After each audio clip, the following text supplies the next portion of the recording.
আপনি প্রতিদিন আয়নার সামনে দাঁড়িয়ে নিজের অতীতের জন্য লজ্জা অনুভব করেন? আপনি কি মনে করেন আল্লাহ কখনোই আপনাকে ক্ষমা করবে না? আপনার যদি জীবনের কোনো উদ্দেশ্যই না থাকে, তাহলে এ ভিডিওটি আপনারই জন্য। শয়তানের সবচেয়ে বড় অস্ত্র হলো আপনার অতীত। সে চায় আপনি সেই গুনার পাহাড়ের মধ্যে চাপা পড়ে থাকুন। সে আপনাকে বারবার মনে করিয়ে দেয় তুমি অযোগ্য, তোমার কোনো ভবিষ্যৎ নেই। কিন্তু কেন শয়তান বারবার আপনার পাপের কথা আপনাকেই মনে করিয়ে দেয়? কারণ সে জানে আপনি যদি একবার পাপ থেকে মুক্তি পেয়ে যান, তাহলে আপনি যে উচ্চতায় পৌঁছাবেন, সেখানে শয়তানের পক্ষে পৌঁছানো কখনোই সম্ভব নয়।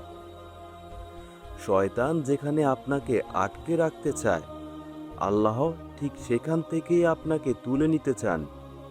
আল্লাহ পবিত্র কোরআনে বলেন, হে আমার বান্দারা, যারা নিজেদের উপর সীমা অতিক্রম করেছ, তোমরা আল্লাহর রহমত থেকে কখনোই নিরাশ হইও না।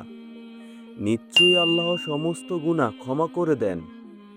শুধু এক পলকের আন্তরিক তওবা। আল্লাহর কাছে এটা খুব সহজ যে তিনি আপনার মন থেকে সেই অধ্যায়গুলো মুছে দিয়ে নতুন একটি অধ্যায় শুরু করে দিবেন। আপনি যাকে ধ্বংসের শেষ বিন্দু ভাবছেন, আল্লাহ সেটাকে আপনার উন্নতির সিঁড়ি বানিয়ে দিতে পারেন। আপনার আক্ষেপ, পুরনো সেই কষ্ট, জীবনে না পাওয়ার আফসোস, এগুলোকে শয়তান ব্যবহার করতে চায়।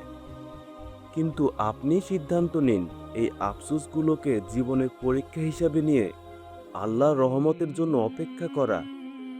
যখন আপনি আন্তরিকভাবে বলেন, হে আল্লাহ, আমি ভুল করেছি, আমাকে ক্ষমা করো, তখন আল্লাহ ফেরেশতাদের বলেন, দেখো আমার বান্দা আমার কাছে ফিরে এসেছে, ওকে ডুবন্ত অবস্থায় তুলে নাও এবং আমার রহমতের চাদরে আবৃত করে নাও। আপনার ভবিষ্যৎ আপনার অতীতের ক্রিমিনাল রেকর্ড নয়। আপনার হয়তো ভুল ছিল, কিন্তু সেই ভুলগুলো যদি আপনাকে আল্লাহর দিকে ফিরিয়ে আনে, তাহলে সেই ভুলগুলো আপনার জন্য আল্লাহর পক্ষ থেকে একটা রহমত ছিল। আপনি কি জানেন জান্নাতের সবচেয়ে বড় উপহার হলো সেখানে কোনো আফসোস থাকবে না। অতীতের দুঃখ কষ্ট আপনাকে স্পর্শ করবে না, কারণ দুনিয়ার এই আফসোসটাই ছিল আমাদের জান্নাতে যাওয়ার একমাত্র উদ্দেশ্য। তাই আজ থেকে সিদ্ধান্ত নিন, অতীতে যা হয়েছে সেটা থেকে শিক্ষা নিন, কিন্তু সেই ধ্বংসাত্মক স্মৃতি নিয়ে বেঁচে থাকবেন না। শয়তানকে আপনার মনে নেতিবাচকতা বপন করতে দিবেন না। সে মিথ্যাবাদী।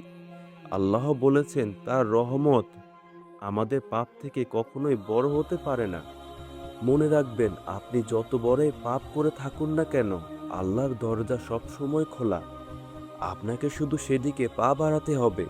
অতীতে আটকে থাকলে আপনার জীবন, পরকাল এবং ইহকাল দুটোই আপনি হারাবেন।